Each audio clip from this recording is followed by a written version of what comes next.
আসসালামু আলাইকুম, কেমন আছো বন্ধুরা? আশা করি ভালোই আছো। তো আজকে আমি ইলিশ মাছ দিয়ে বেগুন দিয়ে রান্না করব। তো দেখতে থাকো কিভাবে আমি ইলিশ মাছ দিয়ে বেগুন দিয়ে রান্না করি। আসলে আমরা সবাই পারি ইলিশ মাছ দিয়ে বেগুন দিয়ে রান্না করতে। আমার আপুরা আমার চাইতেও সুন্দরভাবে রান্না করে। তো তারপরেও ভাবলাম একটু শেয়ার করি। নতুন যে আপুরা সংসার শুরু করেছে তাদের হয়তো উপকারে আসলেও আসতে পারে। তো তার জন্য নিয়ে আসলাম ভিডিও। তো এবার কিন্তু আমি ইলিশ মাছ কেটে নেব।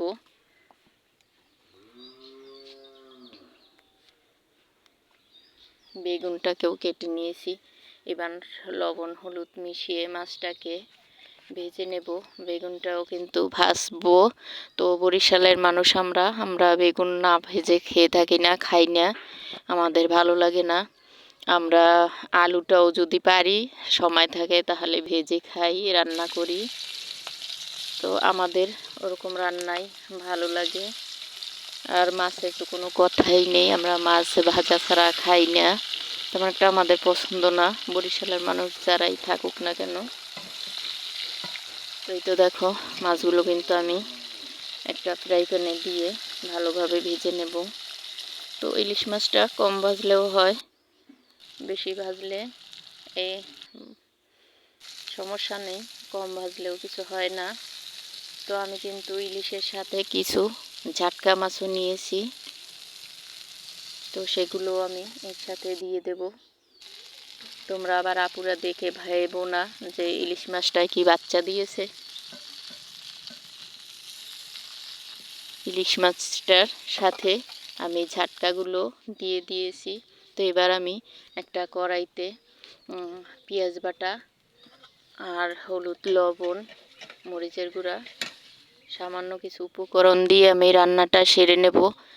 আর আমরা কিন্তু সব কিছুতে আদা রসুন বাটা খাই না, তো সেগুলো আমাদের পছন্দ না। আর যেহেতু দেখা যায় ইলিশ মাছ রান্না করলে ইলিশ মাছের যে একটা ঘ্রাণ সেটা নষ্ট হয়ে যায়, তো তার জন্য আমরা আদা রসুনটা ব্যবহার করি না। তো এই তো মশলা কষিয়ে নেওয়া শেষ। এবার আমি ঝোলটাও দিয়ে দিয়েছি। ঝোলটা যখন বলক আসছে তখন আমি বেগুনগুলো দিয়ে নেব। তো এবার আমি অনেক সময় রান্না করে নিয়েছি, এবার আমি মাছগুলোকেও দিয়ে দিয়েছি।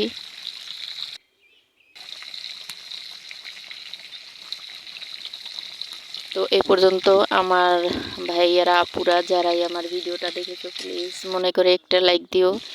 এমনিতেই আমার চ্যানেলটা খুবই ছোট্ট, আর যদি কেউ সাবস্ক্রাইব করে থাকো, বন্ধু বানিয়ে থাকো, তাহলে 24 ঘন্টা ওয়েট করবে, 24 ঘন্টা পর আমিও তোমার বন্ধু হব।